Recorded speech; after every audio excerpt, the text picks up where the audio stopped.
I'm Bob Schrupp, physical therapist. And I'm Brad Heineck, physical And therapist. together we are the most famous physical therapists on the internet, In our opinion. in our opinion. And today, Brad, what is the topic of today? Bob, we're going to talk about runners, and if you have an injury and you are trying to rehab yourself so that you can get back to where you were in a nice, consistent manner where you don't throw yourself and have a big setback and start right back where you were. And I think we're both well qualified to speak of this because we are physical therapists and we are both runners. Exactly. So, I want to talk about, I've been doing the same system for the last year and a half. I've got an injury. One thing I want to talk about injuries, if you're a runner, you can always look at your old shoes, okay? Sometimes they give a little indication of what kind of problems you're having. what kind of problem you might end up having. Exactly, yeah, they're saying, let's take a look at this. These are my shoes. I don't know, I've got a few hundred miles on them. I need to get some new ones. But could you zoom in on this, Nancy? I can help hold it. Yeah, you want to hold one? There we go. Okay.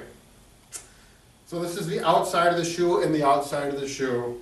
Okay, left foot, right foot. And if you look right here and you compare that to here, right here, okay, the black part of the sole that's supposed to be making contact, when that wears off, the shoe will wear out. And you can see on the edge, right there, it's all white. That's the cushion part of the shoe that is not made to be in contact with the road. Over here, it's all black. If we go like this and put it right next to each other, maybe it's clearer. Can you get in close enough, Nancy? Okay, very good. Now, I'm not going to get into shoe analysis. I'm not an expert on shoe analysis, but I have a problem. My right leg has a problem, so it makes sense. Uneven wear pattern. If you're seeing, wear more on one shoe than the other, there's something going on. Right, exactly. So let's go right to how I do this. Now, I have a clipboard right inside my door, and I have a chart that looks like this. I have the date here, and I just use yellow legal pad, and I take a pencil with a straight a ruler. What is in my mouth today, Bob? And I just make a chart just like this. You know, if you want to get fancy, do it on your computer. Great. Put the date here, and I put the dates down this way, and the distance here, and then I have a column for pain.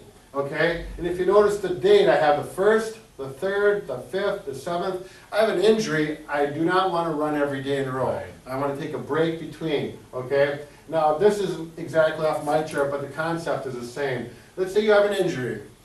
You can run, but you only can run a short distance, let's say a half mile. Okay? Or you could start with walking too, and I've done that as well. And then that day when you get done, you put the pain level. 0 to 10 I use. 0 is no pain. It means one leg feels as good as the healthy one. 0 is 0. 10 means you're literally screaming and yelling, laying on the road, waving down for an ambulance, okay? So 10 is 10, you are not functioning. 0 is 0, perfectly healthy. If you have any symptoms at all, you have to be honest with yourself, because you're going to say, geez, it feels pretty good, but you know in your mind that the injury is still there. It should be at least a half, 1/2 over 10. And I got, on this particular day, I had a 3 over 10.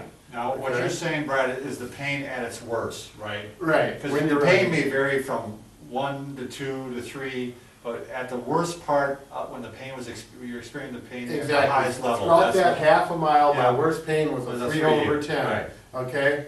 Now, I got red flags right here. If any of these happen, you need to stop what you're doing. And I put sharp pain or anything greater than 3 over 10. Now, if you get a 3 over 10 for 20 yards and it goes away and it feels good, sure, then you may be okay. But if you're at a 3 or a 4 over 10 and you're doing that for long distance and it seems to be escalating instead of getting better, well, then you got to respect that. It's going to get worse and worse. It's going to, yeah. If you do not respect what your body's telling you and you think you're going to push your way through it, you're going to take some ibuprofen, it's not going to happen. You're going to set yourself back and you're going to need... We see a lot of people in our clinic that do that, ignore the pain philosophy. Right. You really can't ignore it. Right, yeah.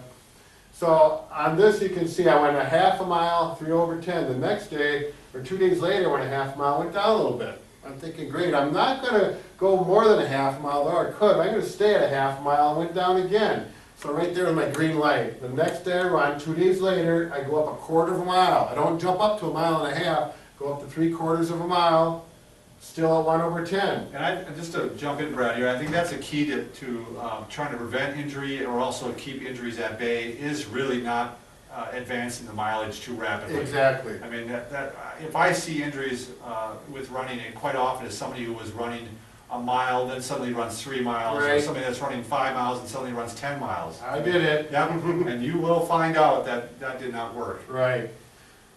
So we get back to here, I was at 3/4 of a mile, 1/10, just a little bit of pain, it's not bad. So I went 3/4 of a mile again, the next time, it was still consistent, just a little bit of pain, and then 2 days later, I bumped it up to a mile, I went down to 0, man, I'm smiling big time. So then, even at that point, you don't jump up to 2 or 3 miles, just because you had one day with a 0. Right. I just went, added a 1/4 mile again, okay? So you gotta take it up gradually, all the way at, when I use, I just use distance, I take a marker out where there's a road sign, I'm gonna go that much farther, I estimate that looks like about a 1/4 mile, I don't measure it out, if you want to, you can, not necessary. So that's how you progress. Now, if you're the kind of person you say, I need to get more exercise than this, well, get your bicycle out. Hopefully, if you're a biker or a swimmer, get some other form. One thing I use is elliptical, because on the elliptical, I don't have the impact, it's not a problem, so I can put the elliptical in on the days in between. And I think what you said earlier too about running and maybe walking, or doing both in the same day even, doing some walking, some running, and gradually increasing, you know what I mean, if you want to, as an alternate. Right, the cross training. Yeah, the cross training. Like this morning, I got up, I ran my mileage. I'm not gonna run again today or tomorrow, but tonight we're gonna ride my bike. Right. And I'm not gonna have a problem with that at all, because riding my bike does not bother me at all. So there's a lot of ways to get through this, and you can get back to where you are safely and not have those reoccurrences. I think your guidance of watching that pain not over 3/10 Yeah. is a Sure. a great Yeah. indicator, because some pain does go away if you just back off. Right, exactly. So once again, Bob, I really think we're gonna help everybody out there. We can cure just about anything except for that. We can't fix a broken heart. Yeah.